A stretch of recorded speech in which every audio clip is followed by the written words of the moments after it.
તો વડોદરાના કારેલી બાગની સાનુ સ્કૂલમાં સોમવારે વિદ્યાર્થી કાઉન્સિલ ચૂંટણીનું ભવ્ય આયોજન થયું।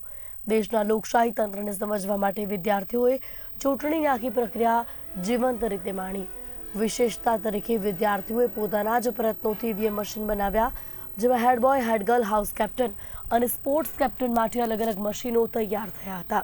દરેક મશીનમાં ખાસ કોડિંગ નંબર આપી ગેરરીતિ અટકાવવાના પ્રયાસ પણ થયા હતા। ચૂંટણી માટે વિદ્યાર્થીઓએ ચૂંટણી પંચના સભ્યો, પોલીસ બંદોબસ્ત અને મતદાનની રીત પણ અનુભૂતિ કરાવી। મતદાન પછી વિદ્યાર્થીઓના હાથ પર શાહીનું નિશાન લગાવી સાચી લોકશાહીનો અનુભવ કરાવવામાં આવ્યો। આ ઇવેન્ટનો મુખ્ય હેતુ વિદ્યાર્થીઓમાં લોકશાહી પ્રત્યે જાગૃતિ લાવવા અને તેમના ભવિષ્યને સજાગ નાગરિક તરીકે ઘડવાનો પ્રશંસનીય પ્રયાસ છે। અને અમે ઈવીએમ બનાવ્યું છે કે આપણા ઇન્ડિયા લેવલ પર જે રીતે વોટિંગ થાય છે એ રીતે અમે સ્ટુડન્ટ્સને હમણાંથી જાગૃત કરીએ છીએ કે એ લોકો હમણાંથી ટ્રેન થાય કે ઈવીએમ પર કેવી રીતે વોટ આપવાનું। અમારું આ જે પ્રોજેક્ટ છે એ ફૂલ્લી આરડીનો બેઝ છે।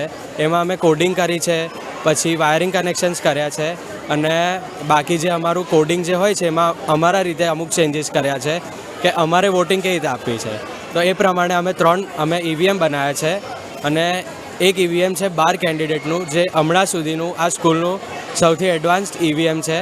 પાસવર્ડ એન્ટ્રી છે, રિઝલ્ટ એન્ટ્રી છે અને રીસેટ પણ છે।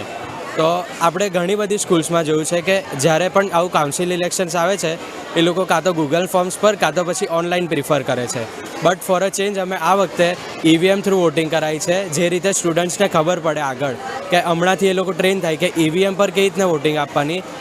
आज हमारा स्टूडेंट काउंसिल इलेक्शन चल रहा है और ये आज हमारा खुशी का दिन इसलिए है कि मेरे 12th के बच्चों ने मिलकर इलेक्ट्रॉनिक वोटिंग मशीन बनाई है और वो भी एक नहीं, उन्होंने 3 डिफरेंट पोस्ट के लिए, एक छोटी बनाई उन्होंने वाइस हेड बॉय और हेड गर्ल की पोस्ट के लिए, और दूसरी बनाई हेड बॉय और हेड गर्ल के लिए, और तीसरी बनाई हाउस कैप्टन और स्पोर्ट्स कैप्टन के लिए।